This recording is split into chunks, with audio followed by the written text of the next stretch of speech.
Hello everybody, मैं S K Pandey, faculty of history, IAS point YouTube channel पर आप सबों का स्वागत करता हूं। जैसा कि आप देख पा रहे हैं कि आज का हमारा जो चर्चा जिस टॉपिक पर है वह आज के इतिहास से भी, आज के दिन से भी जुड़ा हुआ है और यह है अगस्त क्रांति। 8 अगस्त 1942 को जो घटना घटित हुई थी और जिसने अपने बहुत ही कम समय में आंदोलन को एक नई दिशा देने का काम किया। क्योंकि यह घटना इसलिए भी महत्वपूर्ण है क्योंकि क्रांतियां तो बहुत हुई, लेकिन इस क्रांति का जो प्रभाव पड़ा भारतीय राष्ट्रीय आंदोलन में, शायद ही इतना प्रभाव किसी अन्य क्रांति का पड़ा हो। आप चाहे उदारवादियों के नेतृत्व में देख लें, उग्रवादियों के नेतृत्व में देख लें, या गांधीवादी आंदोलन को ही देखा जाए तो 1942 का जो आंदोलन है, यह 1942 का आंदोलन पिछले सभी आंदोलनों से अलग है। अब इससे समझने के लिए हम लोगों को सबसे पहले थोड़ी सी इसके पृष्ठभूमि को देखना होगा और इसके पृष्ठभूमि को देखते हुए ही हम इस आंदोलन को सही तरह से समझ पाएंगे। ऐसे भी देखा जाए तो अगस्त 1942 की जो घटना है, यह घटना या अगस्त क्रांति जो भारत छोड़ो आंदोलन, क्विट इंडिया मूवमेंट के नाम से जाना जाता है, इस आंदोलन की सबसे बड़ी विशेषता यह है कि यह आंदोलन अपने 5 वर्षों के पश्चात ही इसने एक बहुत ही सुखद अनुभव महसूस करवाया कि कम से कम भारतीयों को स्वतंत्रता मिली, हम भारतीय आजाद हो पाए। इसको लेकर यह भी आरोप लगाया गया कि अगर 1942 में आंदोलन नहीं भी हुआ होता तब भी भारत को स्वतंत्रता मिलती, और उसकी जड़ जो है वह सेकेंड वर्ल्ड वॉर से जोड़कर देखा गया। लेकिन ध्यान यहां देने की यह बात है कि यह जो बातें बताई जा रही है यह कहीं ना कहीं साम्यवादी दृष्टिकोण बतलाता है, या फिर ब्रिटिश इतिहासकारों का यह मत है कि यह घटना कोई बहुत महत्वपूर्ण घटना नहीं है और ऐसा नहीं है कि इसी घटना के पश्चात भारत को आजादी मिली। लेकिन ध्यान देने योग्य बात यह है कि ठीक है, एक पल यह भी मान लिया जाए कि 1942 की जो क्रांति है वह क्रांति अगर नहीं भी होती तब भी भारतीयों को आजादी मिलती। और ऐसे मानने वालों का पक्ष यह है कि वे लोग यह मानते हैं कि सेकेंड वर्ल्ड वॉर के बाद ब्रिटेन की स्थिति कमजोर हो चुकी थी। तो क्या ब्रिटेन की स्थिति सिर्फ भारत के लिए ही कमजोर हुई थी? और ऐसा भी नहीं था कि ब्रिटेन का एकमात्र उपनिवेश केवल भारत ही था, बल्कि ब्रिटेन के उपनिवेश तो बहुत अन्य देश भी थे, अन्य नए राष्ट्र भी थे। तो फिर वहां क्यों नहीं स्वतंत्रता मिली? तो यह कहीं ना कहीं इस आंदोलन को कम करके आंकने का प्रयास है, और यह प्रयास साम्यवादी इतिहासकार और ब्रिटिश मानसिकता वाले इतिहासकारों के द्वारा इस प्रकार के आरोप प्रत्यारोप लगाए जाते रहे हैं। लेकिन यहां पे हम लोग भारत छोड़ो आंदोलन की यह जो महत्वपूर्ण घटना है, इस घटना के संदर्भ में सबसे पहले हम लोग यहां जो चर्चा करेंगे वह चर्चा हमारा इसके पृष्ठभूमि से संदर्भित होगा। और इस आंदोलन कोई ऐसा नहीं है कि अचानक से यह आंदोलन उठ खड़ा हुआ, बल्कि इसके जड़ें कहीं ना कहीं और भी आरोपित थी। और यह जो आंदोलन है भारतीय राष्ट्रीय इतिहास की एक निर्णायक मोड़ मानी जाती है, एक महत्वपूर्ण घटना मानी जाती है। और आपके एग्जाम से संबंधित हर वर्ष आप देखें तो यहां से प्रश्न पूछे जाने की संभावना हमेशा प्रबल है। और आज जो मैं टॉपिक्स को इसमें इंक्लूड किया हूं, इससे संबंधित आप यह मानकर चलें कि अगर मॉडर्न इंडिया से, आधुनिक भारत से आपसे 5 से 7 प्रश्न पूछा जाता हो, 8 प्रश्न पूछा जाता हो, जिनकी संख्या 10 से 12 होती है, तो आप यह मानकर चले कि 5 से 6 प्रश्न तो आपको अवश्य यहां से ही पकड़ में आ जाएंगे। तो अब हम लोग इस पे देखते हैं कि यह जो भारत छोड़ो आंदोलन से संबंधित जो घटना है वह क्या है और कैसे घटित हुई। तो सबसे पहले इसके पृष्ठभूमि में हम देखें तो इसके पृष्ठभूमि में हमें सेकेंड वर्ल्ड वार को देखना पड़ेगा, द्वितीय विश्व युद्ध को देखना पड़ेगा, क्योंकि द्वितीय विश्व युद्ध जिसकी शुरुआत यानी आपको 1939 से 1 सितंबर 1939 से मानी जाती है और जिसकी समाप्ति 1945 में। यानी द्वितीय विश्व युद्ध की शुरुआत जर्मनी के द्वारा पोलैंड पर आक्रमण करते ही जब 1 सितंबर 1939 को जर्मनी के द्वारा पोलैंड पर आक्रमण किया जाता है, उसी समय से सेकेंड वर्ल्ड वार की शुरुआत मानी जाती है। ऐसे उसके पहले देखा जाए तो जर्मनी के द्वारा चेकोस्लोवाकिया, ऑस्ट्रिया, इन सब पर आक्रमण किए जा चुके थे, लेकिन पोलैंड पर आक्रमण करते ही विश्व युद्ध की शुरुआत हो जाती है। अब इसका भारत के उस राष्ट्रीय आंदोलन 1942 के आंदोलन से क्या इसका लेना देना है।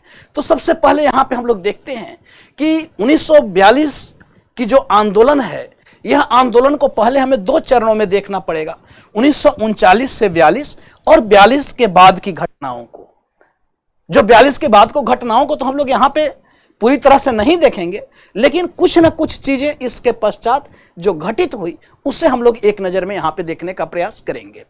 अब यहां पे आप देखें तो 1939 से 42 का जो वर्ष है, सेकेंड वर्ल्ड वार का वर्ष है, द्वितीय विश्व युद्ध का वर्ष है। अब इस समय ब्रिटिश सरकार की जो रणनीति थी, वह रणनीति यह थी कि किस प्रकार से भारतीय जन और भारतीय धन का उपयोग किया जाए, क्योंकि निरंतर युद्ध में ब्रिटेन की यूरोप में पराजय होती चली जा रही है, जर्मनी लगातार इन्हें परेशान करता चला जा रहा है और अब ब्रिटिश उस स्थिति में आ चुके कि बिना भारत के सहयोग के वह अब आगे नहीं बढ़ सकते हैं। कम से कम भारतीयों के महत्व की उनको अब जाकर पता चला कि भारतीयों का महत्व क्या है, और फर्स्ट वर्ल्ड वार के बाद जो उन्होंने किया था उस गलती का भी कहीं ना कहीं इन्हें अब एहसास हो रहा होगा कि आखिर प्रथम विश्व युद्ध में बिना किसी समर्थन के, बिना किसी यानी शर्त के भारतीयों ने जो सहयोग किया था, अब वह सहयोग क्यों नहीं किया जा रहा है। जबकि युद्ध प्रारंभ हुआ, सेकेंड वर्ल्ड वार की शुरुआत जब शुरुआती होती है, जर्मनी के द्वारा जैसे ही पोलैंड पर आक्रमण किया जाता है और द्वितीय विश्व युद्ध की शुरुआत होती है, उसी समय गांधी के द्वारा यह घोषणा तो कर दिया जाता है कि युद्ध में यानी इस यूरोपीय युद्ध में भारत जो है वह ब्रिटेन के साथ है। लेकिन गांधी की बहुत व्यापक निंदा हुई, सभी पार्टियों के द्वारा, सभी दलों के द्वारा गांधी की निंदा की जा रही है और यह कहा जाता है कि आखिर एक पराजित राष्ट्र एक दूसरे राष्ट्र के लिए कैसे लड़ाइयां लड़ सकती है। जो देश खुद पराधीनता में ग्रस्त हो, पराधीनता से ग्रस्त हो, जो देश खुद गुलाम हो, वो दूसरे देशों की आज़ादी कैसे दिला सकती है। तो इसको लेकर भी यहाँ पे अनेक तरीके के आरोप लगते हैं गांधी के ऊपर और आगे चलकर गांधी के द्वारा अपना निर्णय भी परिवर्तित कर दिया जाता है। तो यहाँ पे सेकेंड वर्ल्ड वार की जब शुरुआत हुई तो सेकेंड वर्ल्ड वार की शुरुआत होते ही आप देखते हैं कि अब ब्रिटेन को युद्ध के लिए धन की आवश्यकता थी, पैसे की आवश्यकता थी और लोगों की आवश्यकता थी, और ब्रिटेन जानता था कि यह दोनों आवश्यकताओं की जो पूर्ति वह भारत से ही हो सकती है, इसलिए भारत का सहयोग प्राप्त करने की ब्रिटेन कोशिश कर रहा है। दूसरी ओर आप देख रहे हैं कि यूरोप में जर्मनी द्वारा लगातार आपको पराजित हो रहा है, यूरोप लगातार पराजित होता चला जा रहा है। यूरोपीय क्षेत्र में हिटलर की पहुंच जो है वह स्थापित होते चली जा रही है। हिटलर के साथ साथ मुसोलिनी, इधर आप देखें तो जापान में हिरोहितो, यानी 3 ऐसे राष्ट्र हैं जो तीनों राष्ट्र आपको तीनों का कोई भी एक दूसरे से संबंध नहीं है, लेकिन तीनों ही तानाशाह हैं, जो एक एशिया में है और 2 यूरोप में है, जिसमें जर्मनी और इटली यूरोप में और एशिया में जापान के रूप में हम देख पाते हैं। ऐसा नहीं है कि तीनों में कोई कनेक्शन था, लेकिन तीनों ही तानाशाह थे। अब यहाँ पे इस युद्ध में प्रथम चरण में आप देखते हैं कि जर्मनी के द्वारा यानी हिटलर के द्वारा लगातार यूरोपीय क्षेत्रों पर अधिकार स्थापित किया जा रहा है और ब्रिटेन के अस्तित्व का संकट खड़ा होता है। ब्रिटेन के सामने अपने अस्तित्व को लेकर प्रश्न चिन्ह लग जाता है कि क्या ब्रिटेन का अस्तित्व बचा रह पाएगा।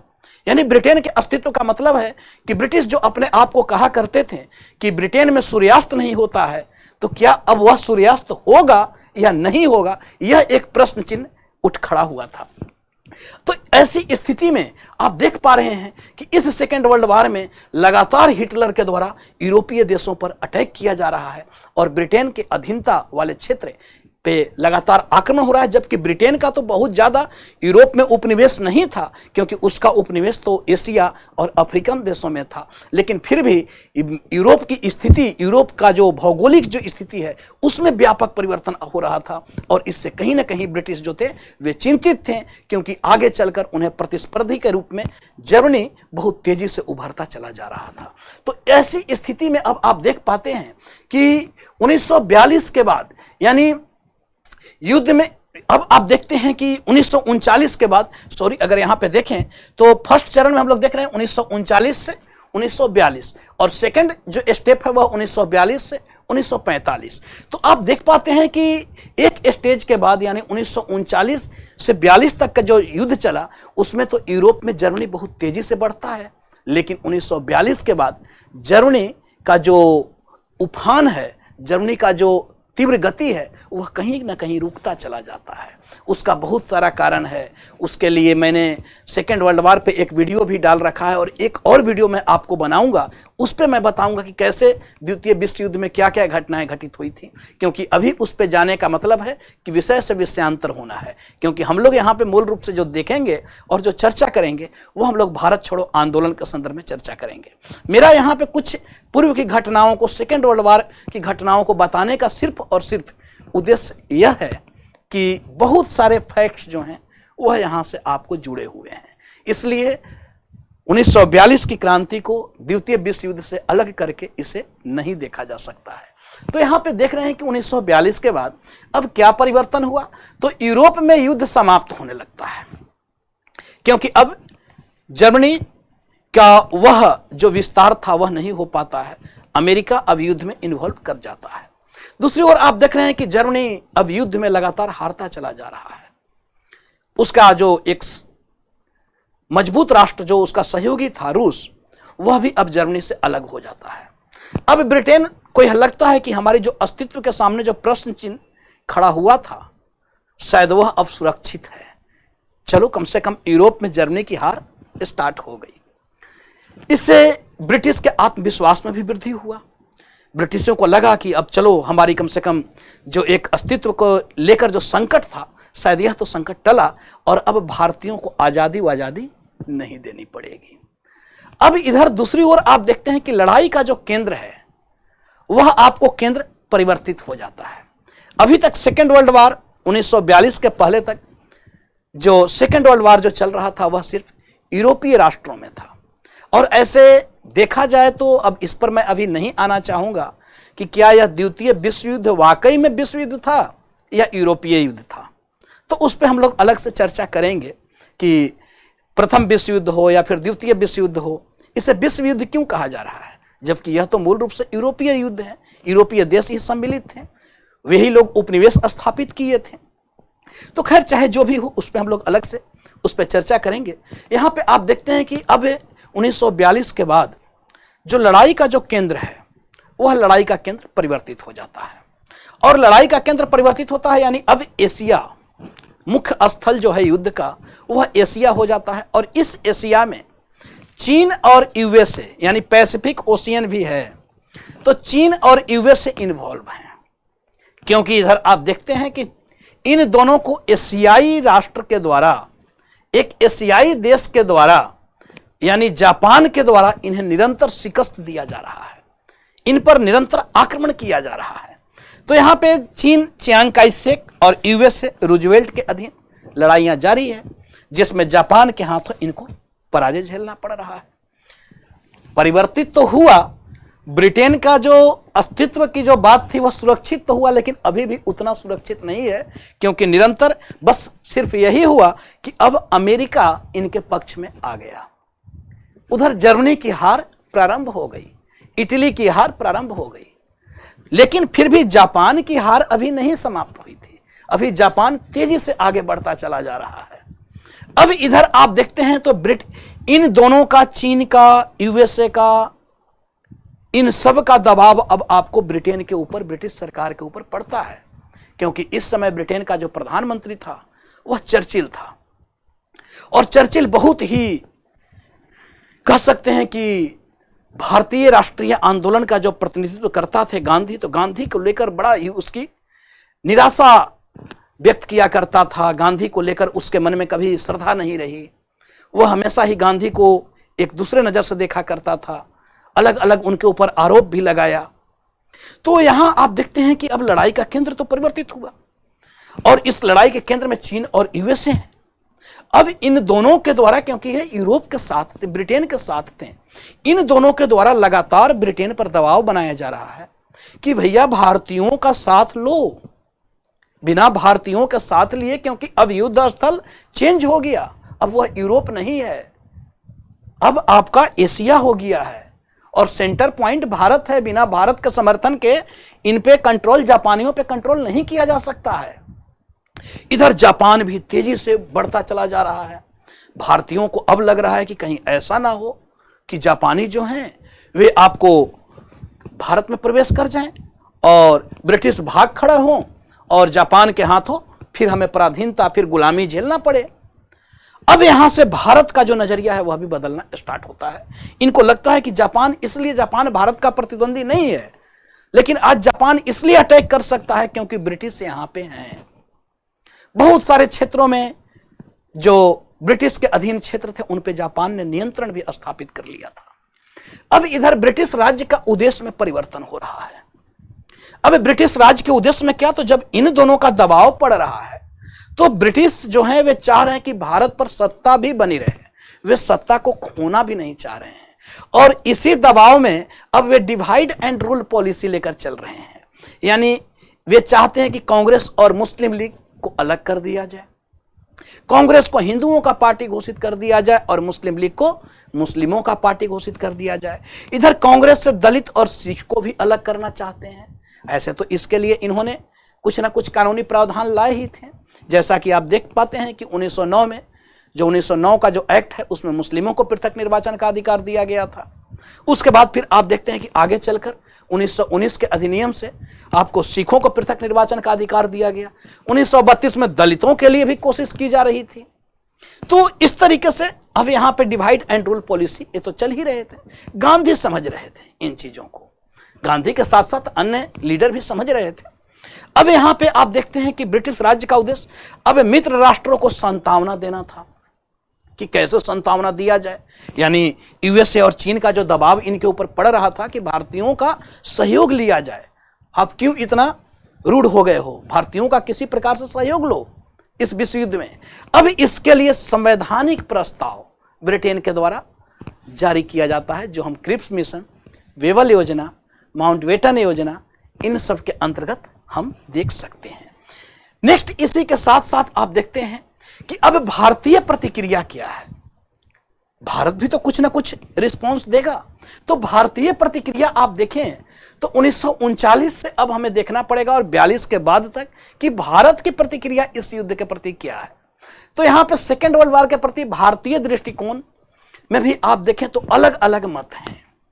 जैसे एक तरफ देखा जा रहा है कि भारतीय जो है वे बोल रहे हैं कि ब्रिटेन को इस युद्ध में समर्थन दिया जाए, इसलिए कि ब्रिटिश नैतिकता की लड़ाई लड़ रहे हैं, वे तानाशाह के खिलाफ लड़ाई लड़ रहे हैं, वे लोकतंत्र की रक्षा के लिए लड़ाई लड़ रहे हैं। और ऐसे समय में अगर ब्रिटेन का सहयोग नहीं देते हैं तो कहीं ना कहीं हमारी जो स्वतंत्रता की लड़ाई है उसके ऊपर ही प्रश्न चिन्ह लग जाएगा। तो गांधी का भी यहां पे समर्थन देने के पीछे मुख्य रीजन यही था, क्योंकि गांधी भी नैतिकता से बंधे हुए थे। लेकिन वहीं दूसरी ओर कुछ लोगों का यह भी मानना था कि भाई आप कैसे समर्थन दे सकते हो, क्योंकि आप खुद पराधीनता से ग्रस्त हो और एक पराधीन राष्ट्र किसी ऐसे पराधीन राष्ट्र की स्वतंत्रता की लड़ाई कैसे लड़ सकता है।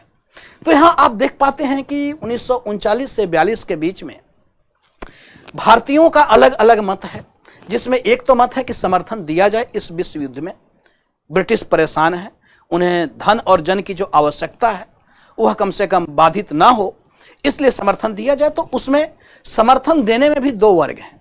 एक है कि बिना शर्त समर्थन, जिसमें दलित पार्टी, यूनियनिस्ट पार्टी पंजाब और रियासतें, जो भारतीय रियासतें थे, इनका मानना था कि बिना शर्त, किसी भी प्रकार का कोई शर्त ना हो और भारत को चाहिए कि ब्रिटेन का वह साथ दे, इस युद्ध में यह घोषणा करे, क्योंकि आगे चलकर ब्रिटिश इनके इंतजार में नहीं रहते हैं और घोषणा करते हैं। जो अभी हम लोग आगे आएंगे उस पर।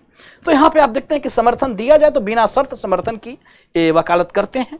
वहीं दूसरी ओर आप देख रहे हैं कि गांधी एवं नेहरू का यह विचार है कि ठीक है, समर्थन तो दिया जाएगा, लेकिन वह समर्थन सशर्त सहयोग होगा, सशर्त समर्थन होगा, यानी कुछ ना कुछ हमारी भी शर्तें होंगी, बिना शर्त के मैं समर्थन नहीं दूंगा। वहीं दूसरी ओर आप देखें तो जो साम्यवादी पार्टी हैं, यानी सीएसपी, विशेषकर कांग्रेस सोशलिस्ट पार्टी, और आपको नेताजी सुभाष चंद्र बोस, इनका मानना था कि परिस्थितियों का लाभ उठाया जाए। अभी सही परिस्थिति है, ब्रिटेन युद्ध में फंसा हुआ है और ऐसी स्थिति में हमें एक अच्छा मौका मिला है और गांधी को भी एक अच्छा मौका मिला है, तो इसके लिए हमें परिस्थितियों का लाभ उठाना चाहिए। और इसके लिए इन्होंने परिस्थितियों का लाभ उठाने की कोशिश किया और आगे की घटनाक्रम से आप भी वाकिफ होंगे, नहीं वाकिफ होंगे तो अभी हम लोग उस पर चर्चा भी करेंगे। तो यहां पे एक यह भी मत था कि परिस्थितियों का लाभ उठाया जाए और तब जाकर ब्रिटेन का समर्थन देने की कोई बात ही नहीं है, क्योंकि इसमें ब्रिटिश का किसी प्रकार के भारतीयों का समर्थन नहीं होना चाहिए, क्योंकि हम भी स्वतंत्रता की लड़ाई लड़ रहे हैं और यह सही मौका है जब ऐसी परिस्थिति में हम ब्रिटेन के खिलाफ भी युद्ध को प्रारंभ कर दें। वहीं दूसरी ओर आप देखते हैं तो अब इसके लिए जो गांधी ने जो सशर्त सहयोग की जो बात की थी, तो गांधी के द्वारा जब सशर्त सहयोग की बात की गई थी कि सशर्त सहयोग दिया जाएगा, जिसके मानने वाले गांधी और आपको पंडित जवाहरलाल नेहरू थे, तो इन दोनों ने इसके लिए एक वर्धा में एक मीटिंग का आयोजन किया जाता है और वह वर्धा प्रस्ताव के नाम से जाना जाता है, जिसमें सुभाष चंद्र बोस, नरेंद्र देव और साथ ही साथ आपको जयप्रकाश को भी बुलाया जाता है। यानी इस वर्धा में बोस, सुभाष चंद्र बोस, नरेंद्र देव, प्रश्न यहां से पूछता है, और जयप्रकाश नारायण, जेपी, इन सबको भी वर्धा में, बाकी नेहरू गांधी तो थे ही, तो इन लोगों को भी बुलाया जाता है और इसके लिए यहां पे इस वर्धा प्रस्ताव में फांसीवाद की निंदा की जाती है। बोला जाता है कि भाई ब्रिटेन, अमेरिका, चीन जो लड़ाइयां लड़ रहे हैं, यह लड़ाई फांसीवादी ताकतों के खिलाफ है, तानाशाही के खिलाफ है, लोकतंत्र की रक्षा के लिए है और इसलिए यहां पे हमें ब्रिटेन का समर्थन करना चाहिए, लेकिन उसके लिए हमारी कुछ शर्तें होंगी। दूसरा, अब यहां पे आप देख रहे हैं तो ब्रिटिश राज का सहयोग, यानी वर्धा प्रस्ताव में यह घोषणा कर दिया जाता है वर्धा में। अब यह जो वर्धा प्रस्ताव जो घोषित हुआ, इस प्रस्ताव के बाद यानी गांधी एवं नेहरू सहयोग के बदले निम्न शर्त, यहीं पे आप देखते हैं कि सुभाष चंद्र बोस जो हैं, ये बोलते हैं कि परिस्थितियों का लाभ उठाया जाए। और परिस्थितियों का लाभ कैसे उठाया जाए, तो इसके लिए वे कांग्रेस के ऊपर दबाव बनाते हैं कि आपको युद्ध घोषित करो, क्योंकि उन्हें यह लगता है कि जनता जो है वह इंतजार में बैठी हुई है और जैसे ही भारत छोड़ो बोलेंगे, ब्रिटिश भी भाग जाएंगे और जनता भी भगाने के लिए उठ खड़ी होंगी। तो सुभाष चंद्र बोस का यह मानना था कि जनता इंतजार में है, आप बस घोषणा तो करो, और अगर घोषणा नहीं करते हो तो कहीं ऐसा, यानी ऐसा किया जाए कि कांग्रेस से अलग एक स्वतंत्र पार्टी बना ली जाए और उसके बाद ब्रिटेन के खिलाफ युद्ध घोषित कर दी जाए। लेकिन सुभाष के इस मत का ना तो नेहरू समर्थन कर पाते हैं, ना उनके पार्टी के लोग समर्थन कर पाते हैं, क्योंकि सभी का यह मानना था कि आंदोलन का जो नेतृत्व है वह नेतृत्व गांधी के नेतृत्व में ही चले, गांधी ही इसकी बागडोर संभाले और गांधी के नेतृत्व में ही आंदोलन को चलाया जाना चाहिए। अभी ऐसी स्थिति नहीं है कि कांग्रेस से अलग कोई संगठन बनाया जाए और कांग्रेस से इतर संगठन बनाकर आंदोलन को प्रारंभ नहीं किया जा सकता, क्योंकि कांग्रेस की जो पकड़, विशेषकर गांधी की जो पकड़ है, वह समाज के सभी वर्गों पर है और गांधी सर्वाधिक लोकप्रिय भी हैं। तो कुछ घटनाएं यहाँ पे घटित होती हैं, जैसा कि आप सबों ने भी पढ़ा होगा, क्योंकि 1938 में जो कांग्रेस का जो चुनाव हुआ था, उस चुनाव में सुभाष चंद्र बोस, नेताजी, आपको कांग्रेस अध्यक्ष चुने गए थे। उसके बाद 1939 में फिर से त्रिपुरा में चुनाव होता है, जिसे त्रिपुरी संकट के नाम से जाना जाता है। 1938 हरिपुरा कांग्रेस का अधिवेशन और 1939 में त्रिपुरी कांग्रेस का अधिवेशन, और फिर से त्रिपुरा में सुभाष चंद्र बोस जीत जाते हैं। जबकि इधर आप देखते हैं कि गांधी की ओर से जो मनोनीत सदस्य थे वह थे राजगोपालाचारी, और उनकी हार होती है।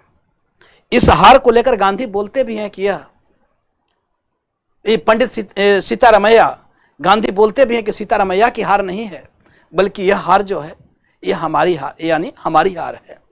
और उसके बाद आगे चलकर जिस प्रकार से मतभेद उत्पन्न होते हैं, उस मतभेद को देखते हुए सुभाष चंद्र बोस ने यहाँ वर्धा प्रस्ताव में भी देख लिया था कि कोई भी उनके सहयोगी उन्हें समर्थन नहीं दे पाए। तो सुभाष चंद्र बोस को भी यह लगा कि शायद गांधी से लड़कर यहाँ पे आंदोलन को नहीं चलाया जा सकता है, और उसके बाद उन्होंने कांग्रेस मंत्रिमंडल से भी रिजाइन मारा। उसके बाद उन्हें कांग्रेस से बाहर भी कर दिया जाता है। ठीक इसी समय सेकेंड वर्ल्ड वार की शुरुआत होती है और सुभाष चंद्र बोस वहाँ से निकल पड़ते हैं, हिटलर से मिलते हैं, फिर जापान पहुँचते हैं, जो हम लोग अलग टॉपिक पर उस पर चर्चा करेंगे। तो यहाँ हम लोग देख पा रहे हैं कि यह जो वर्धा प्रस्ताव है, इस वर्धा प्रस्ताव में गांधी एवं नेहरू के द्वारा सशर्त समर्थन की बात, सशर्त सहयोग की बात की गई, और सहयोग के बदले कुछ शर्तें भी रखी गई। अब शर्त क्या था? तो युद्ध के बाद भारत की स्वतंत्रता सुनिश्चित की जाए। इन्होंने बोला कि ठीक है, मैं सहयोग दूंगा, क्योंकि आपको भी भारतीयों के सहयोग की आवश्यकता है, और हम लोग भी चाहते हैं कि यह आप फांसीवादी ताकतों के विरुद्ध, तानाशाही ताकतों के विरुद्ध आप युद्ध लड़ रहे हो, तो ऐसी स्थिति में भारतीयों का सहयोग आपको मिलना चाहिए। लेकिन भारतीयों का सहयोग मिलेगा तो उसके बदले में क्या? जालियांवाला बाग या हंटर आयोग? बल्कि उसके लिए युद्ध के बाद भारत की स्वतंत्रता को सुनिश्चित किया जाए कि आप भारत को कब स्वतंत्र कर रहे हो। अब पहले बात हो जाए, उसके बाद चीजें होंगी। अब वह 1914 वाली स्थिति नहीं होंगी, क्योंकि उसके बाद देश देख चुका था कि आपने क्या क्या कमिटमेंट किया या नहीं किया, लेकिन दिया क्या। तो वह मुस्लिम लीग भी समझ चुकी थी और कांग्रेस भी समझ चुकी थी। अब यहां पे आप देखते हैं तो दूसरी जो मांगे थी कि संविधान सभा की तिथि घोषित आप कर दो, कि संविधान सभा की जो तिथि है उसे घोषित कर दो कि कब संविधान सभा का हम लोग बैठक आयोजित करेंगे। समर्थन आपको दिया जाएगा। तीसरी मांगे यह थी कि जो गवर्नर जनरल हैं, तत्कालीन गवर्नर जनरल, वह सिंबॉलिक रहे, प्रतीकात्मक रहे। अब उन्हें वह विशेषाधिकार नहीं हो, और सभी अधिकार जो हैं वह अधिकार किसके हाथों में दे दी जाए? तो सभी अधिकार भारतीयों के हाथों में सौंपी जाए। अब वह सारे अधिकार जो हैं वह आपको गवर्नर जनरल के हाथों में नहीं होना चाहिए। तो इस प्रकार से यहां देख पाते हैं कि इस सहयोग के बदले कुछ निम्न शर्तें भी गांधी और नेहरू के द्वारा इस वर्धा प्रस्ताव में रखा जाता है। ठीक इसी समय जब वर्धा प्रस्ताव कांग्रेस जब आयोजित की, कांग्रेस ने ब्रिटिश के समक्ष जब प्रस्ताव रखा कि ये चीजें आप दो, उसके बाद ब्रिटिश के द्वारा अक्टूबर घोषणा जारी कर दिया जाता है, जिसे दीपावली अधिवेशन के नाम से जाना जाता है। और यह घोषणा को 17 अक्टूबर 1939 को लिनलिथगो के द्वारा, वायसराय लिनलिथगो के द्वारा इस घोषणा को जारी किया जाता है, जो वर्धा प्रस्ताव में कांग्रेस ने जो मांग की थी उसके विपरीत।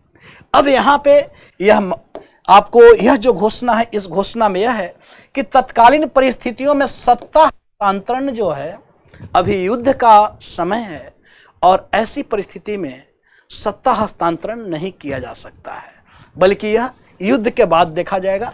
लेकिन भविष्य में डोमिनियन स्टेट पर विचार किया जाएगा कि भविष्य में आपको डोमिनियन स्टेट का दर्जा भारतीयों को दे दिया जाएगा, अधिराज्य का दर्जा दिया जाएगा, और आप कॉमनवेल्थ में जुड़ सकते हो।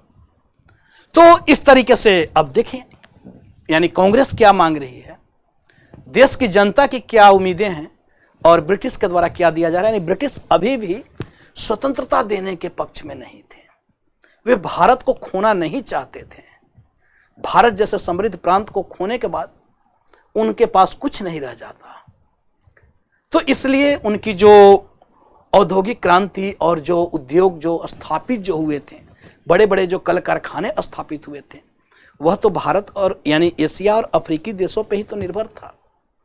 तो भारत को कभी वे खोना नहीं चाहते थे, और इसलिए यहां पे यह घोषणा किया जा रहा है, जिसे अक्टूबर घोषणा लिलितगो के द्वारा उस वर्धा प्रस्ताव के अगेंस्ट में, कि अभी का जो समय है, ऐसे समय में सत्ता हस्तांतरण नहीं किया जा सकता है।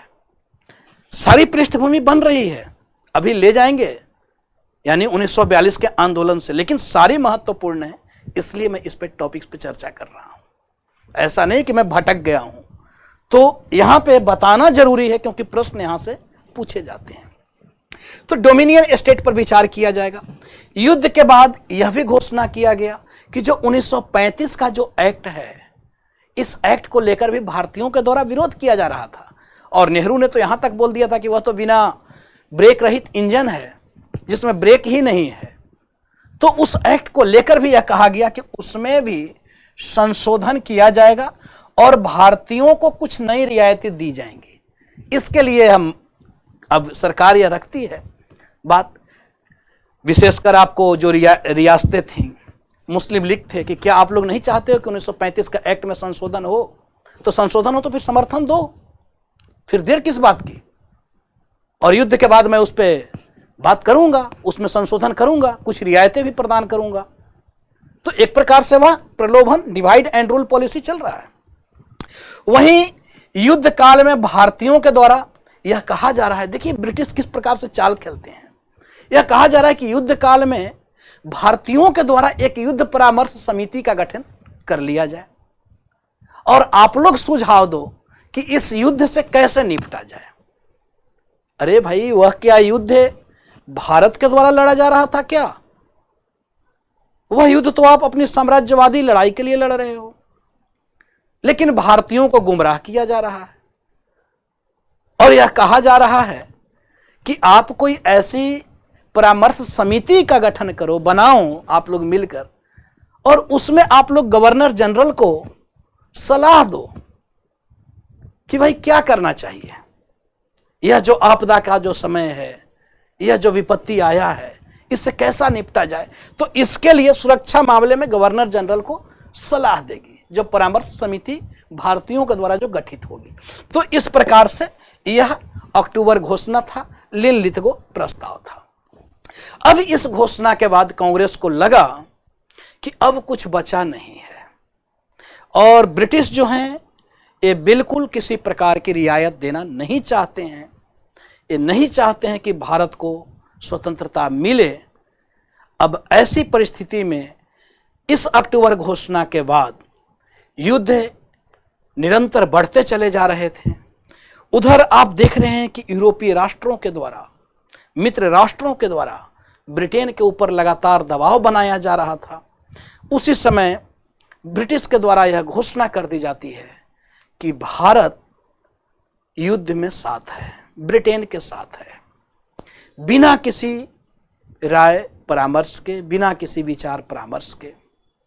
अंततोगत्वा यह जो अक्टूबर घोषणा थी, इस घोषणा से भारतीयों में इतनी निराशा हुई और ब्रिटिश की इस घोषणा से इतनी निराशा हुई कि जो भारतीय मंत्रिमंडल, जो 28 माह की जो सरकारें थी, इस भारतीय जो मंत्रिमंडल है, कैबिनेट जो है, जो अलग अलग प्रांतों में सरकारें जो बनाई गई थी भारतीय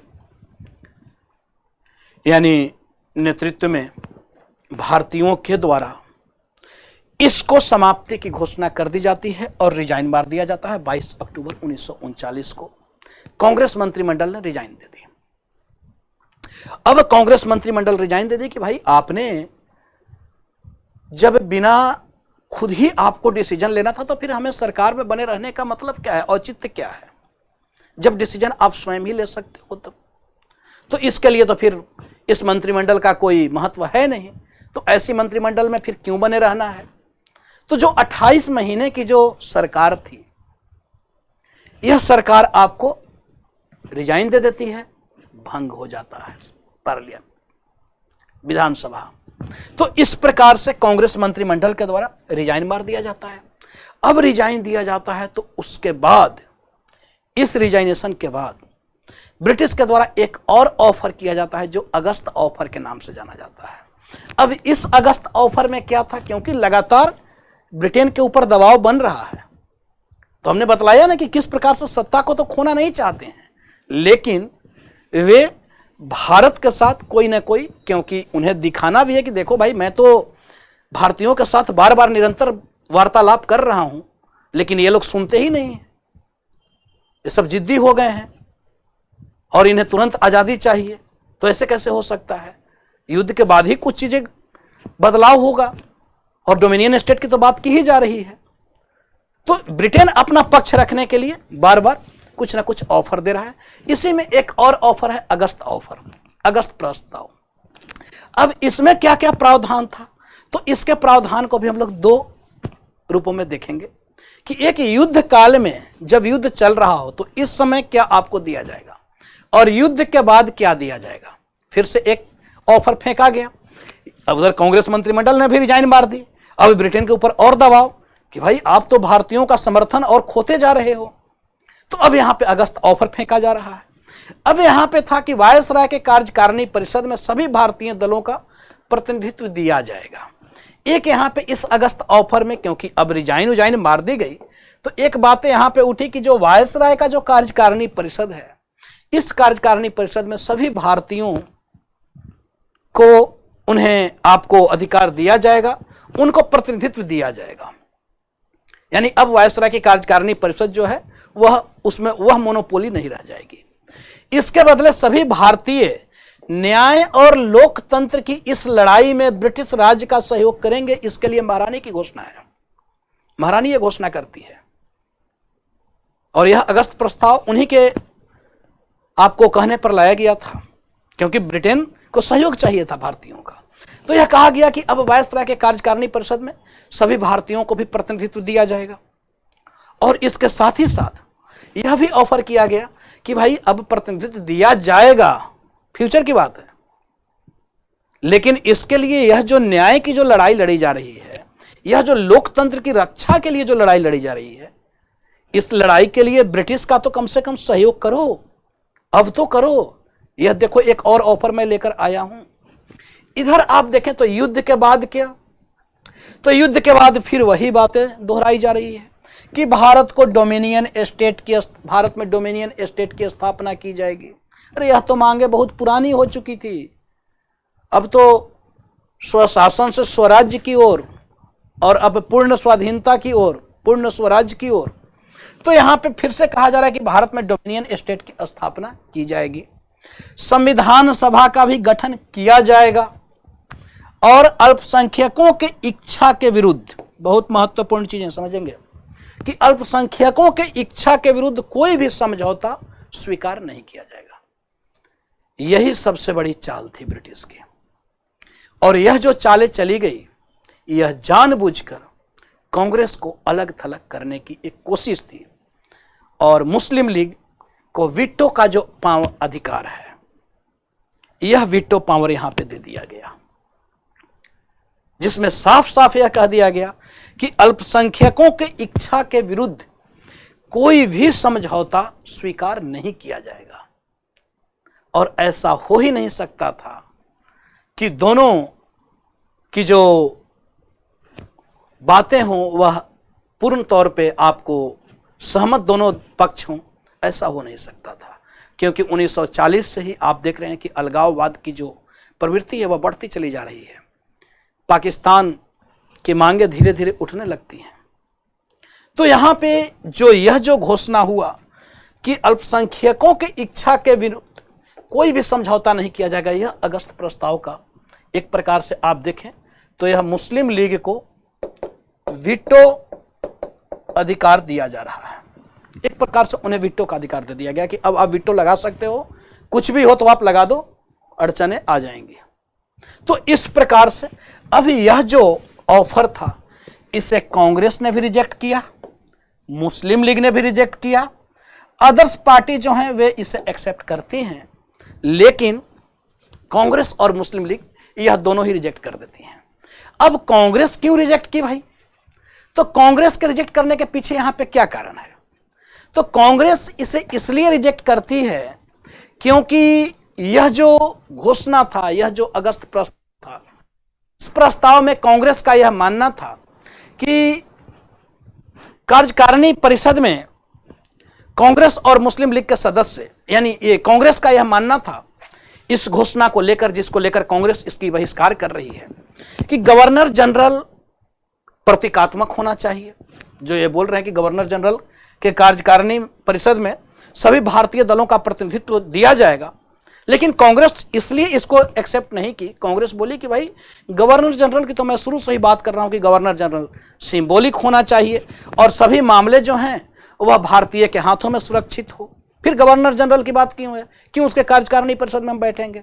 जब उसके पास विशेष अधिकार रहेगा ही तो फिर हमारी वैल्यू क्या होगी? सरकार में तो ऐसे भी हम बने हुए थे, लेकिन बिना किसी परामर्श के आपने घोषित कर दिया कि भारत युद्ध में साथ है, तो फिर उस गवर्नर जनरल की कार्यकारिणी परिषद में बैठकर करेंगे क्या? तो इसके लिए कांग्रेस ने इस जो अगस्त ऑफर है इसको बहिष्कार करती है। बोलती है कि पहले आप इसे एक्सेप्ट करो कि गवर्नर जनरल जो होगा वह सिंबॉलिक होगा और सभी मामलों में जो अधिकार जो होगा वह भारतीयों के हाथों में होना चाहिए। दूसरी मांग यह भी थी कांग्रेस की कि संविधान सभा की तिथि को आप निश्चित करो। यानी आपने कोई निश्चित किया ही नहीं, सब कुछ फ्यूचर में नहीं चलेगा। संविधान सभा की तिथि को निश्चित करो, निर्धारित किया जाए कि संविधान सभा की बैठक कब आयोजित की जाएगी। तीसरी बात यह थी कि कांग्रेस इसको लेकर भी इस अगस्त प्रस्ताव के ऑफर को रिजेक्ट किया। जेटलैंड जो उस समय आपको भारत सचिव थे, तो जेटलैंड का एक स्टेटमेंट आया था कि कांग्रेस जो है वह कांग्रेस आपको हिंदुओं की पार्टी है और मुस्लिम लीग जो है वह मुस्लिमों की पार्टी है। तो इसको लेकर कांग्रेस ने यानी इसे रिजेक्ट कर दिया। क्यों किया अगस्त ऑफर को कांग्रेस? तो 3 महत्वपूर्ण कारण थे। पहला कारण कि गवर्नर जनरल जो है वह आपको सिंबॉलिक होना चाहिए और सभी अधिकार भारतीयों के हाथों में हो। दूसरा कारण कि संविधान सभा की तिथि को निर्धारित करो, निश्चित करो कि उसकी बैठकें कब आयोजित की जाएगी। तीसरा इसमें यह बोला गया कि यह जो जेटलैंड ने जो विचार व्यक्त किया है इसके विचार से कांग्रेस सहमत नहीं है कि कांग्रेस हिंदुओं की पार्टी है और मुस्लिम लीग मुस्लिमों की पार्टी है, बल्कि कांग्रेस भारतीयों की पार्टी है। अब इसको लेकर कांग्रेस ने इस एक्ट को रिजेक्ट कर देता है, लेकिन मुस्लिम लीग इस बात को लेकर उसका समर्थन करती है। अब यहां पे मुस्लिम लीग क्यों रिजेक्ट की? तो मुस्लिम लीग को रिजेक्ट करने के पीछे जो मुख्य कारण यह था इस अगस्त ऑफर को कि गवर्नर जनरल की कार्यकारिणी परिषद में कांग्रेस और मुस्लिम लीग के सदस्य जो हैं वे बराबर होने चाहिए। मुस्लिम लीग की अलग मांग है क्योंकि वीटो पावर मिल रहा है, तो मुस्लिम लीग कह रही है कि मैं स्वीकार कर लूंगा, लेकिन एक हमारी भी शर्त है कि आप इस शर्त को स्वीकार करो कि इस कार्यकारिणी परिषद में मुस्लिम लीग और कांग्रेस के जो सदस्य हैं वे बराबर हों, उसमें कोई वैसी ना हो।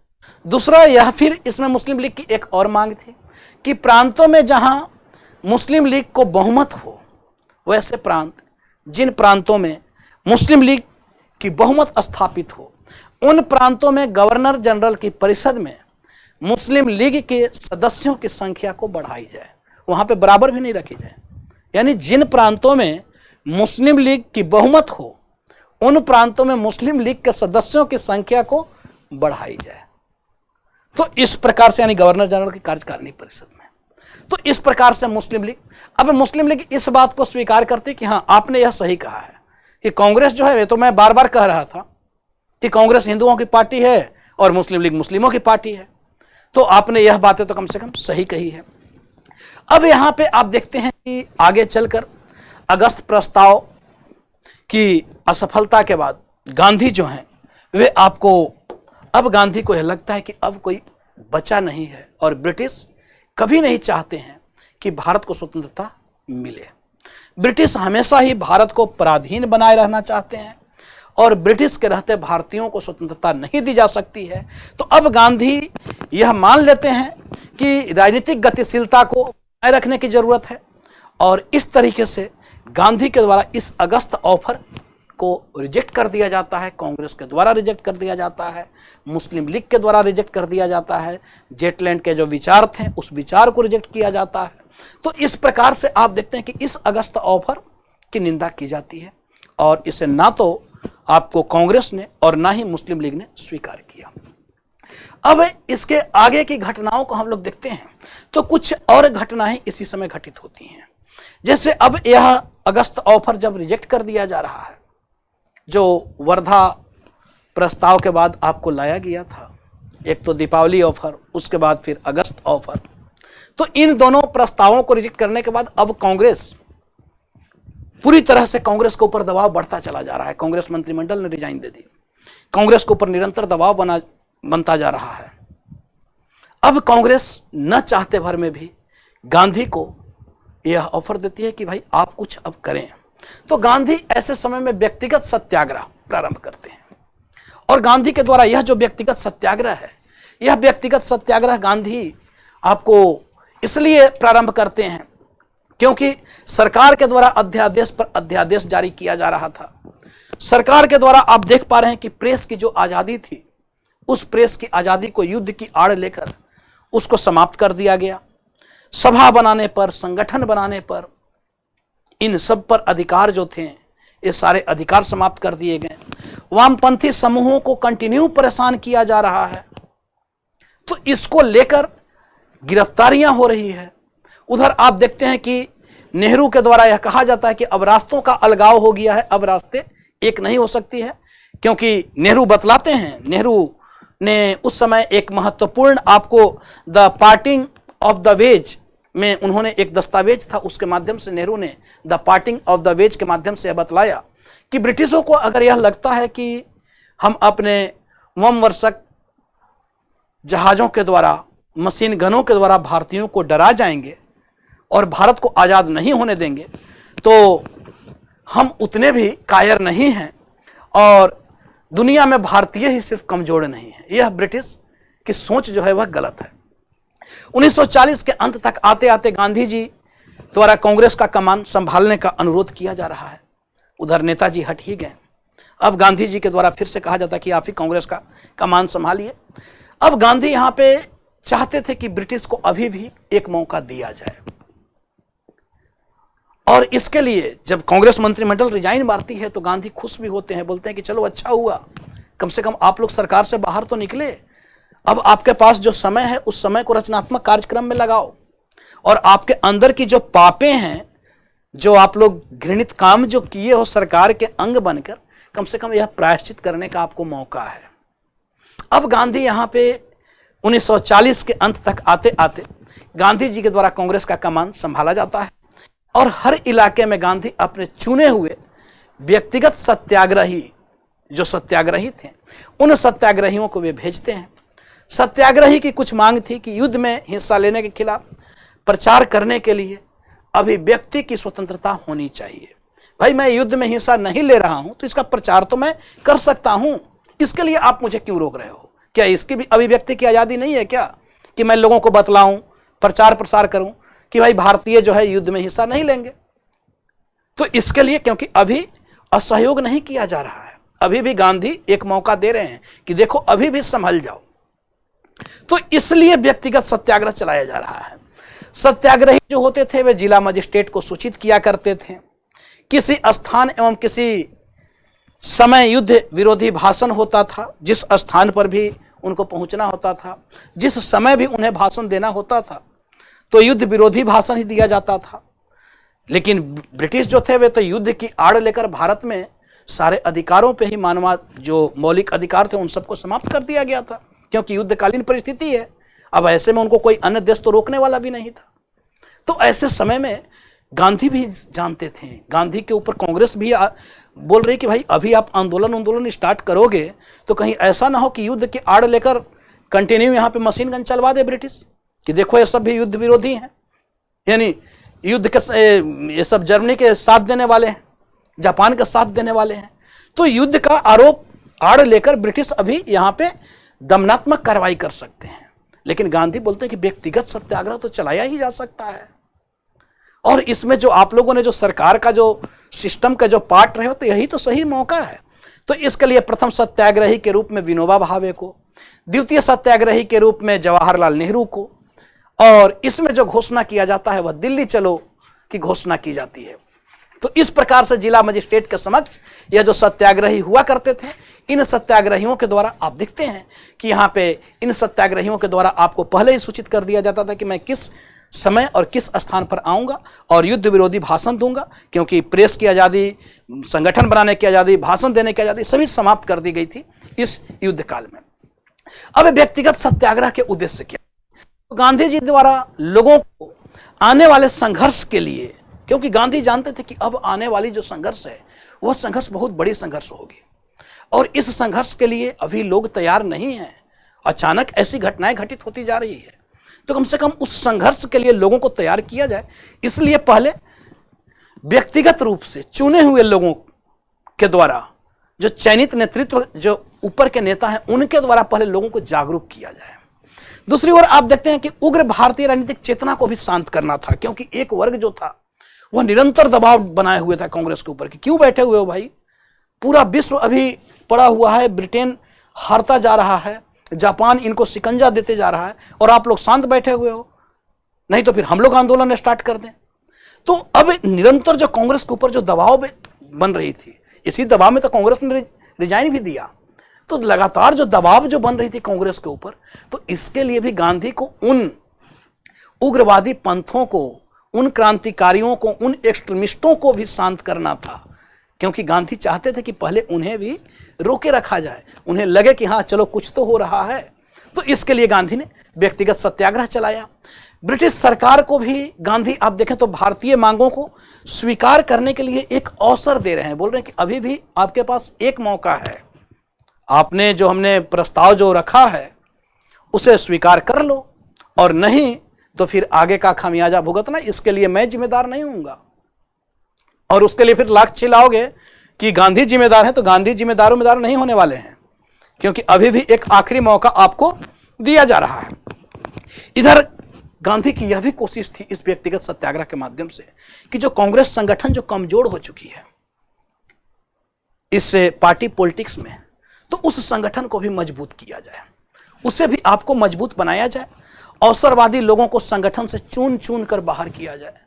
जो अवसरवादी लोग जो आ गए हैं इस आपको पार्टी पॉलिटिक्स की वजह से, इस दलगत राजनीति की वजह से, तो पहले तो उनको चुन चुन कर बाहर करो।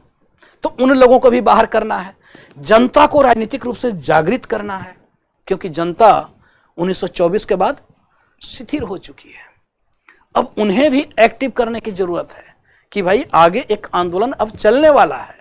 तो गांधी की पिक्चराइज हो चुका था कि मुझे करना क्या है, क्योंकि गांधी को समझना और गांधी के आंदोलन को समझना इतना आसान नहीं है।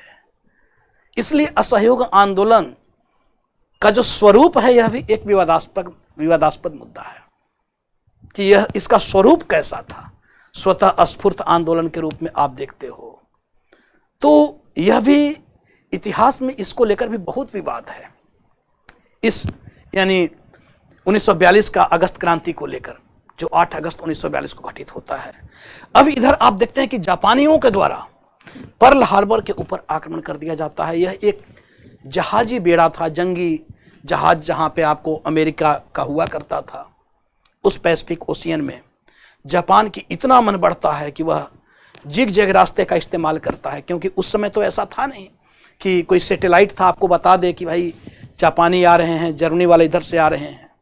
तो ये समुद्री रास्ते का, जिग जैग रास्ते का आपको इस्तेमाल करते हुए जापानी पहुंच जाते हैं जहां पे अमेरिकी सैनिक बेड़ा था, अड्डा था। उसके कुछ ही दूर पहले तीव्र हमला, अचानक से हमला कर दिया जाता है और देखते ही देखते अमेरिका का जो युद्ध पोत था वह ध्वस्त हो जाता है। अभी तक अमेरिका युद्ध में पार्टिसिपेट नहीं किया था। इस आक्रमण से अमेरिका बौखला जाता है। वह बोलता है कि भाई मैंने क्या किया, मैं तो शांत हूं, मैं तो युद्ध में अभी तक पार्टिसिपेट भी नहीं किया और तुमने हमको इतना नुकसान पहुंचाया। जापानियों ने बोला कि भाई एशिया एशियाइयों के लिए है, क्योंकि इनको समुद्र पर नियंत्रण करना था। जापानियों ने बोला कि मेरा तो काम है मारना, मैं तो ऐसे ही मारते रहूंगा। अमेरिका ने उसी समय बोला था कि मैं इसका बदला अवश्य लूंगा। अब अमेरिका भी युद्ध में कूदता है। उधर जर्मनी के द्वारा भी अटैक किया जा रहा है, उसके कुछ जहाजों को नुकसान पहुंचाया जा रहा है कि भाई तुम क्यों ब्रिटेन को सप्लाई कर रहे हो खाद्यान्न और गोला बारूद। तो अब अमेरिका युद्ध में उतर जाता है। इस समय आप देखते हैं कि इसी समय एक और कमेटी गठित की जाती है। अब मार्च 1942 तक आते आते जापानियों के द्वारा रंगून पर कब्जा कर लिया जाता है, रंगून को भी अपने अधिकार में ले लिया जाता है। यह जापानियों की बढ़ती हुई शक्ति का ही परिचायक था। अब चर्चिल जो है वह भारत की सुरक्षा को लेकर बड़ा चिंतित होता है। जो अभी तक चर्चिल परेशान नहीं था, अब भारत को लेकर वह बहुत चिंतित होता है। और गांधी जी द्वारा एशियाइयों के लिए है जापानी नारे की वे भर्त्सना करते हैं और गांधी जी के द्वारा जापानी वस्तुओं का बहिष्कार किया जाता है। गांधी बोलते हैं कि नहीं, यह नारा नहीं हो सकता कि एशिया एशियाइयों के लिए है। वे इसकी भर्त्सना करते हैं जापानी नारा का, जापानी स्लोगन का, और इसके साथ ही साथ वे जापानी वस्तुओं के भी बहिष्कार की बात करते हैं, क्योंकि गांधी नहीं चाहते थे कि ब्रिटिश तो नैतिकता की लड़ाई लड़ रहे हैं लेकिन जापानी नैतिकता की लड़ाई नहीं लड़ेंगे। एक बार किसी ने गांधी से पूछा भी था कि अच्छा है कि आपने कम से कम ब्रिटेन के खिलाफ लड़ाई लड़ रहे हो, यही आप जर्मनी के खिलाफ लड़ाई लड़े होते, हिटलर के खिलाफ लड़ाई लड़े होते, तो आपको आगा का पैलेस में नहीं रखा जाता, फिर कहीं और पहुंचाया जाता। लेकिन गांधी ने बहुत ही अच्छे उत्तर दिया था। तो गांधी को यह आत्मविश्वास था, जिस चीजों को लेकर गांधी चले थे वह विश्व में अनोखा था। तो खैर वो तो फिर मुद्दा है, उस पर हम लोग अलग से चर्चा करेंगे। तो यहां पे आप देख रहे हैं कि इस प्रकार से घटनाएं घटित हो रही हैं। व्यक्तिगत सत्याग्रह, इधर आपको पर्ल हार्बर पर आक्रमण कर दिया जा रहा है। इसी समय आपको सप्रू कमेटी जो है, जो तेज बहादुर सप्रू की अध्यक्षता में एक कमेटी गठित की जाती है और एक अंतिम प्रयास किया जाता है 1942 के आंदोलन छोड़ने से पहले। यह कमेटी आपको जाती है ब्रिटेन, लंदन, और लंदन में जाकर चर्चिल से यह मिलती है। यह कमेटी, इसके सदस्य मिलते हैं चर्चिल से। खुद तेज बहादुर सप्रू इसके अध्यक्ष थे और इनके सामने अपनी कुछ मांगे भी रखें। सप्रू कमेटी में कुछ महत्वपूर्ण मांगे भी थी कि भारत में राष्ट्रीय सरकार का गठन कर दिया जाए, अगर आपको भारतीयों का सहयोग चाहिए तो, अगर जापानियों से सुरक्षा चाहिए तो। इसके साथ ही साथ प्रांतों में निर्वाचित सरकार का गठन हो। जो सप्रू कमेटी की जो सिफारिशें थी कि एक तो भारत में आपको यानी राष्ट्रीय सरकार का गठन हो, प्रांतों में निर्वाचित सरकार का गठन हो, और इसके साथ ही साथ भारत में भारत को डोमिनियन स्टेट का दर्जा अभी से दिया जाए, बाद में ना दिया जाए। तो इस प्रकार से सप्रू कमेटी ने अपनी कुछ सिफारिश को लेकर ब्रिटिश प्रधानमंत्री चर्चिल के समक्ष पहुंचते हैं। इधर आप देखते हैं तो बढ़ते दबाव के कारण मार्च 1942 में ब्रिटिश पीएम ने क्रिप्स प्रस्ताव की घोषणा कर दी। अब यह कमेटी भी आपको कारगर नहीं हुई। अब ब्रिटेन के ऊपर लगातार दबाव पर दबाव बढ़ रहा है, चर्चिल के ऊपर दबाव बढ़ रहा है, चर्चिल परेशान हो रहा है कि कैसे भारतीयों का सहयोग लिया जाए। अब ऐसे समय में चर्चिल जो है वह आपको यह घोषणा करता है कि ठीक है भाई, आप लोग जब बोल रहे हो तो चलो एक और कमेटी, हम एक और सिफारिश भेजते हैं, एक और आयोग भेजते हैं भारतीयों को मनाने के लिए, क्योंकि निरंतर उसके ऊपर दबाव बढ़ता चला जा रहा था। अब यह जो क्रिप्स प्रस्ताव है, जो क्रिप्स मिशन है, यह क्रिप्स मिशन आपको भारत आता है। इधर आप देखें तो जिस प्रकार से हमने भी चर्चा किया कि पर्ल हार्बर जो पैसिफिक ओशियन में था, इस पे आपको कैसे जापानी अटैक किया जा रहा है और अमेरिकी जहाजों को, अमेरिकी जो युद्ध सामग्री है उनको किस प्रकार से नुकसान पहुंचाया जा रहा है। अब ऐसी स्थिति में ब्रिटेन के ऊपर बढ़ते दबाव को देखते हुए ब्रिटिश प्रधानमंत्री चर्चिल ने 1942 में क्रिप्स प्रस्ताव भेजा। यह आपको स्टैफर्ड क्रिप्स के नेतृत्व में, जो लेबर पार्टी के ही आपको मंत्री थे, इनके नेतृत्व में आपको एक प्रस्ताव आता है भारतीयों के समक्ष। इस प्रस्ताव में भी कुछ प्रावधान थे, तो कुछ आपको प्रतिक्रियाएं भी भारतीयों के बीच हुई। अब इसमें प्रावधान क्या थे, तो इसमें भी दो प्रावधान रखे गए कि एक युद्ध के काल में, क्योंकि चर्चिल को यानी चर्चिल ने क्रिप्स को बहुत लिमिट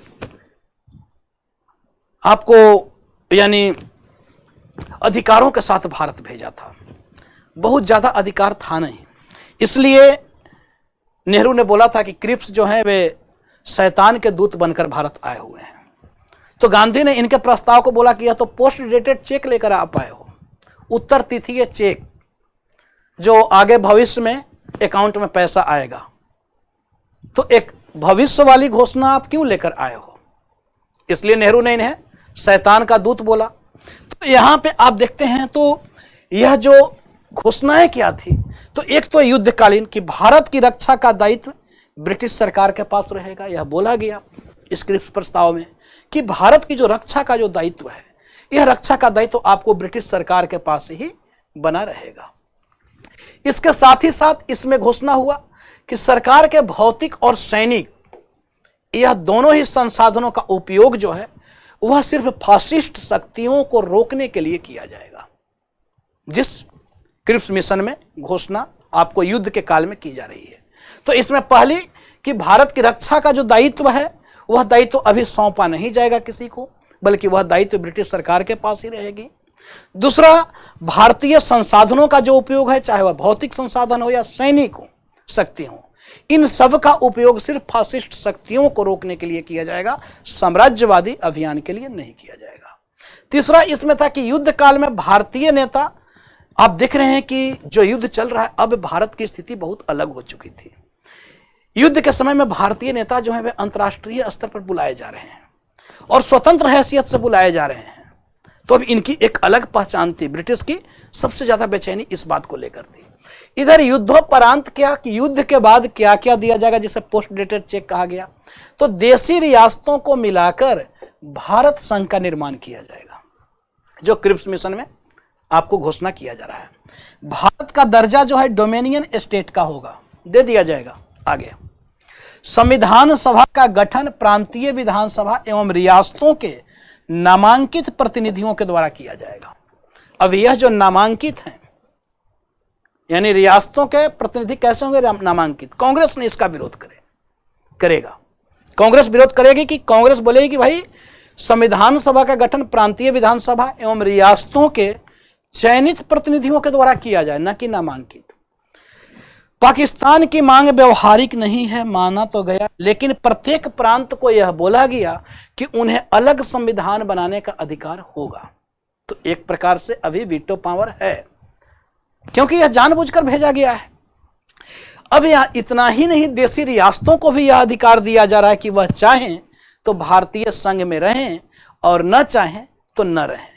अब इसको लेकर, इन मांगों को, इन प्रस्तावों को लेकर, चाहे कांग्रेस हो, मुस्लिम लीग हो, इंडियन लिबरल पार्टी हो, भारतीय उदारवादी पार्टी, हिंदू महासभा, अंबेडकर, इन सभी ने इसे रिजेक्ट कर दिया। बोला कि ये बेकार चीजें हैं, आपने जो भी लाए हो बिना काम का लाए हो, आप सच में शैतान के वकील बनकर आप आए हो।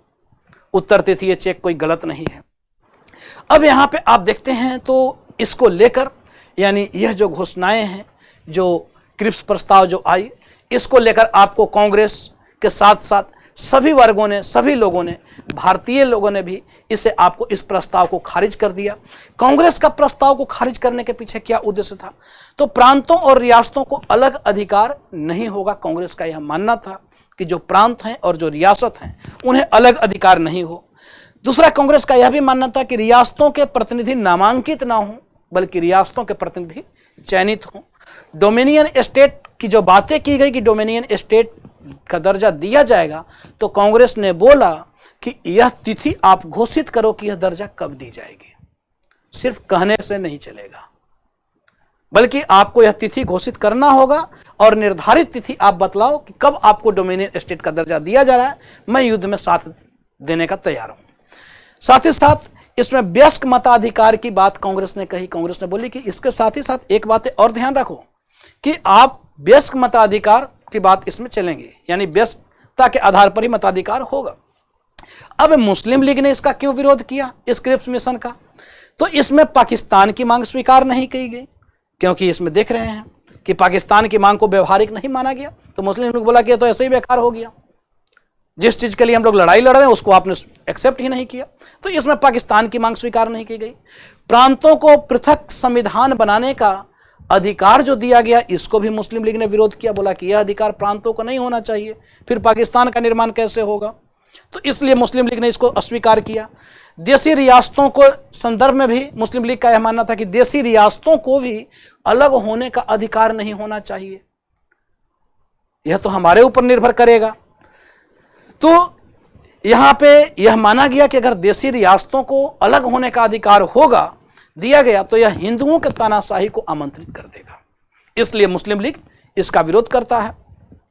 मुस्लिम लीग यह भी कहता है इसको विरोध के पीछे कि इसमें अल्पसंख्यकों के अधिकार की बात नहीं की गई, इसलिए मैं आपके इस प्रस्ताव को स्वीकार नहीं कर सकता हूं। तो कांग्रेस ने क्यों किया, मुस्लिम लीग ने क्यों किया? अब हम लोग देखते हैं कि जो अन्य जो लोग हैं, जैसे अगर देखा जाए तो हिंदू महासभा, अब हिंदू महासभा ने क्यों, या इंडियन लिबरल पार्टी ने क्यों, तो यह राष्ट्रीय एकता एवं अखंडता में बाधक है, इसलिए हिंदू महासभा और liberal party, Indian liberal party जो है, इस क्रिप्स प्रस्ताव का विरोध करती है। अंबेडकर क्यों किए? तो अंबेडकर का विरोध करने के पीछे तर्क यह था कि अंबेडकर का यह मानना था कि दलितों के हित जो हैं इसमें स्पष्ट रूप से नहीं बताए गए हैं, कि दलितों की हित की बात अगर की जाती तो शायद मैं इसको स्वीकार करता, क्योंकि अंग्रेजों के जाने के बाद भारत में हिंदू शासन स्थापित हो जाएगा और दलितों के हितों की बात नहीं की जाएगी, इसलिए मैं इसे स्वीकार नहीं कर सकता हूं। वहीं आप देखें तो सिख क्यों इसका विरोध किए? तो प्रांतों के अलग होने की बात स्वीकार नहीं की गई, क्योंकि यह विभाजन, यानी सिखों का यह मानना था कि प्रांतों को जो अलग होने की जो बात स्वीकार की गई है, यह तो विभाजन को आपको वरीयता देगा, इसलिए इसे मैं एक्सेप्ट नहीं कर सकता हूं।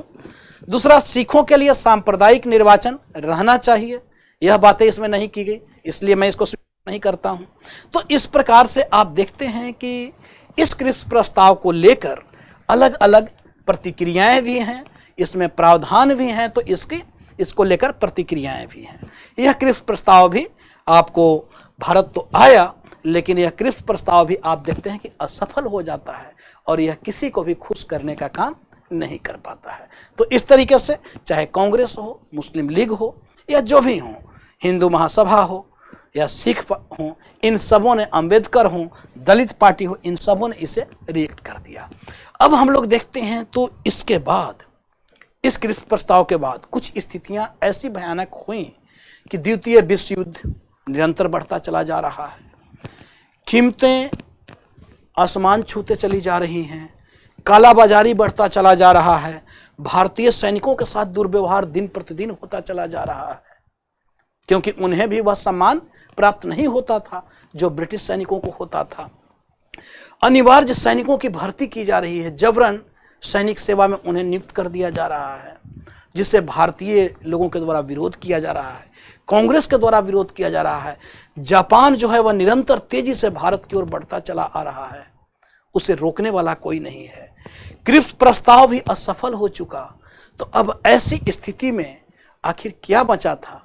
अब ऐसी स्थिति में गांधी के सामने कोई विकल्प नहीं बचा था, और इस परिस्थिति में गांधी के द्वारा अब आपको 8 अगस्त 1942 को अंग्रेजों भारत छोड़ो का नारा देना पड़ता है, और यहां से आप देखते हैं तो क्विट इंडिया मूवमेंट की शुरुआत होती है, और यहां से आपको यानी 8 अगस्त 1942 को यह जो घोषणा जो की गई गांधी के द्वारा, इसके साथ ही साथ 9 अगस्त 1942 तक आते आते कांग्रेस के सभी जो बड़े जो नेता वर्ग हैं, इन सभी की गिरफ्तारी कर ली जाती है।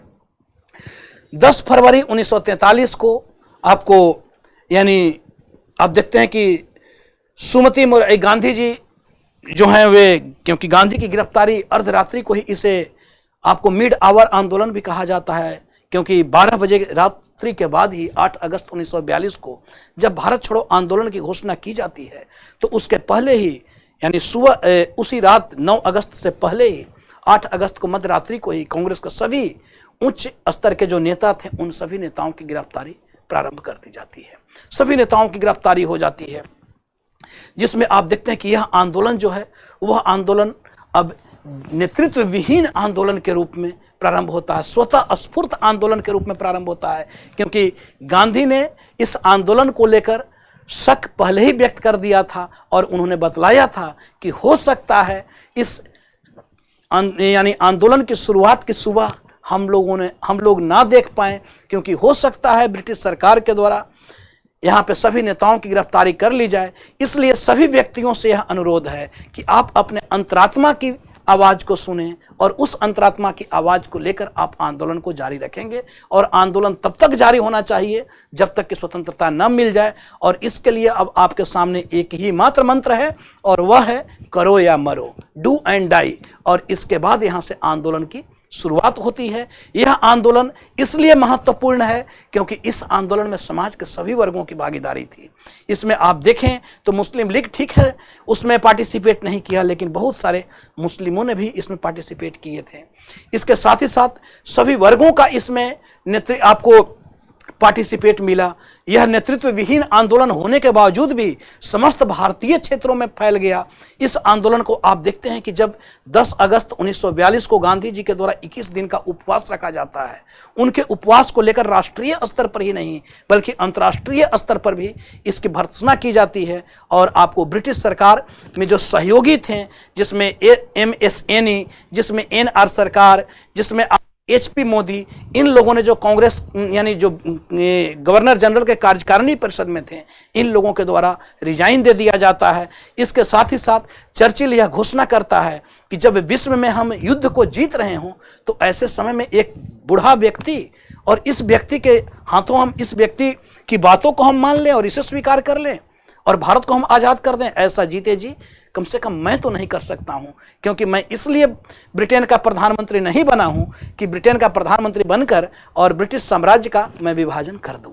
तो इस प्रकार से चर्चिल अपने अड़ी रुख पे अड़ा हुआ था। इसके साथ ही साथ आप देखते हैं कि आंदोलन जो है, यह आंदोलन समस्त भारतीय क्षेत्रों में फैल जाता है। इसमें चाहे किसान हो, चाहे मजदूर हो, चाहे विद्यार्थी हो, चाहे सैनिक हो, इन सब में स्थिति तो यहाँ तक हो गई कि धीरे धीरे आगे चलकर जो अभी तक ब्रिटिश सरकार के यानी भारतीय आंदोलन में जो पार्टिसिपेट नहीं किए थे, जिसमें सैनिक और पुलिस थे, यहाँ तक आते आते अब सेनाओं में भी और पुलिस दल के अंदर भी अब वह बेचैनी आने लगती है भारतीयों के प्रति। अब वह भी श्रद्धा रखने लगते हैं, भारतीय आंदोलन के प्रति श्रद्धा रखने लगते हैं। और ब्रिटिश सरकार अब यह मान लेती है कि अब आगे चलकर भारत में रहना जो है वह संभव नहीं है। और अब ब्रिटिश सरकार के द्वारा भी बस समय का इंतजार किया जा रहा है और उसके बाद वह भी भारत से तेजी से निकलने का प्रयास करता है। उधर आप देखते हैं कि सेकेंड वर्ल्ड वॉर के बाद स्थिति में भी नाटकीय परिवर्तन होता है, क्योंकि अभी तक विश्व जो एक ध्रुवीय था वह विश्व अब एक ध्रुवीय नहीं रह पाता है, बल्कि विश्व दो ध्रुवीय विश्व के रूप में स्थापित हो जा रहा है, जिसमें एक तरफ USSR की शक्ति बढ़ती है तो दूसरी तरफ अमेरिका की शक्ति बढ़ती है। यानी एक तरफ विश्व जो है वह पूंजीवादी गुट के रूप में स्थापित हो रहा है और एक तरफ विश्व जो है वह आपको साम्यवादी गुट के रूप में स्थापित हो रहा है। तो इस प्रकार से आपको विभाजन होता है, देश में विश्व में विभाजन होता है। ब्रिटिश का वह अब ताकत नहीं रह पाता है। इधर आंदोलन इतना तीव्र था कि समस्त भारतीय क्षेत्रों में आपको यह आंदोलन आगे की तरफ फैल जाता है। इस आंदोलन में कोई नेतृत्व करता नहीं थे, लेकिन जनता के द्वारा इस आंदोलन को निरंतर जारी रखा गया। ब्रिटिश सरकार के द्वारा जब दमन चक्र चलाया जा रहा है तो इस आंदोलन को नेतृत्व करने के लिए भूमिगत आंदोलन को संचालित किया जा रहा है। और यह आंदोलन इतनी प्रभावी है कि इस आंदोलन का ही प्रभाव था कि आगे चलकर 5 वर्षों में ही ब्रिटिश को भारत छोड़कर भागना पड़ता है और 1947 को भारत को आज़ादी देनी पड़ती है। तो यह इस आंदोलन की विशेषता ही है, यह इस आंदोलन का महत्व ही है, यह इसका प्रभाव ही है। इसके साथ ही साथ आप देखते हैं कि इस आंदोलन के दरमियान कुछ ऐसे भी क्षेत्र थे जो इतने आंदोलित हो चुके थे, इतने तीव्र हो चुके थे कि वहां पे तो पूरी ब्रिटिश सरकार, ब्रिटिश शासन को ही समाप्त कर दिया गया और वहां पे समानांतर सरकार स्थापित कर दिए जाते हैं। जैसा कि आप देखते हैं कि बलिया में चित्तू पांडे के नेतृत्व में आपको समानांतर सरकार की स्थापित की जाती है। ठीक है, यह सरकार बहुत ज़्यादा दिनों तक नहीं चली, 1 सप्ताह के बाद ही इस पर नियंत्रण स्थापित कर लिया जाता है, लेकिन बलिया में भी समानांतर सरकार स्थापित किए गए थे। इसके साथ ही साथ आप देखते हैं कि तामलुक में राष्ट्रीय सरकार स्थापित किया जा रहा है, जातीय सरकार स्थापित किया जा रहा है, जो बंगाल के प्रांत था। यहाँ पे आपको बंगाल के मिदनापुर जिला में तामलुक में समानांतर सरकार स्थापित किया जा रहा है। और यह सरकार तो 12 1942 से लेकर सितंबर 1944 तक यह सरकार आपको अस्तित्व में बनी रहती है। 2 वर्षों तक यहाँ पे निरंतर आपको भारतीयों का शासन चला, सारे अधिकार भारतीयों के हाथों में यहाँ पे आ जाते हैं। इसके साथ ही साथ इस समानांतर सरकार के अंतर्गत विद्युत वाहिनी संगठन का निर्माण किया जा रहा है। समझौता करने के लिए अदालत, ग्रामीण अदालत स्थापित किए जा रहे हैं।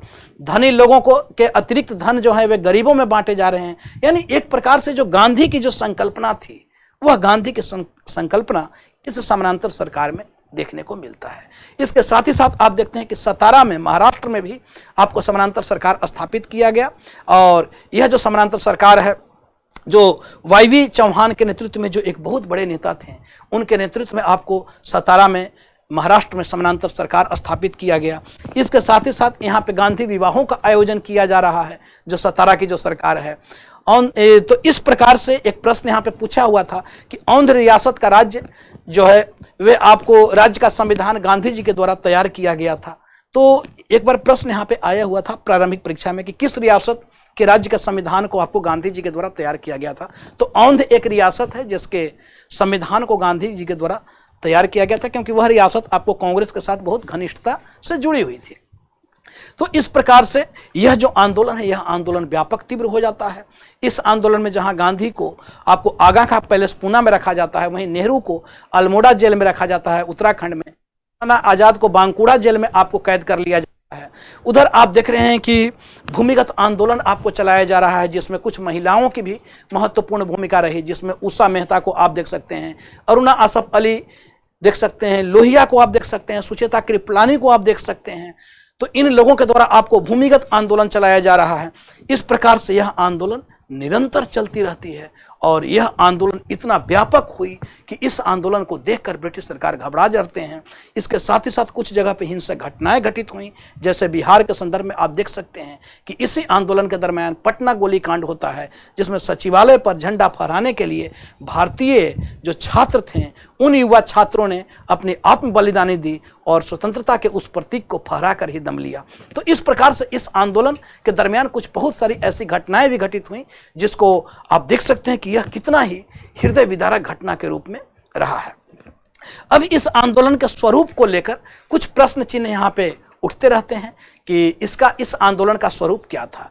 तो सबसे पहले देखा जाए तो यह जो आंदोलन है, यह आंदोलन एक स्वतः स्फूर्त आंदोलन के रूप में है, जिस पे हम लोग एक अलग से इस पे चर्चा भी करेंगे, पूरे आंदोलन के स्वरूप पे, आंदोलन के महत्व पे, और इस आंदोलन को लेकर कि आखिर यह जो असहयोग आंदोलन है, यह आंदोलन में क्या कारण होता है कि गांधी अहिंसक आंदोलन से बढ़कर हिंसक आंदोलन की ओर चल पड़ते हैं। क्या यह आंदोलन हिंसक आंदोलन थी?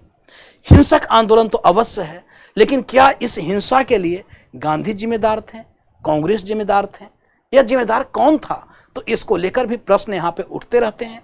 तो उस पर हम लोग अलग से चर्चा करेंगे, क्योंकि आंदोलन के स्वरूप हो या आंदोलन का महत्व हो, आंदोलन का प्रभाव हो या हिंसा से संबंधित प्रश्न हो, तो उसको एक ओवरऑल हम लोग अलग से उस पर वीडियो जारी करेंगे और वह वीडियो आपके मेंस के लिए बहुत ही उपयोगी होगा।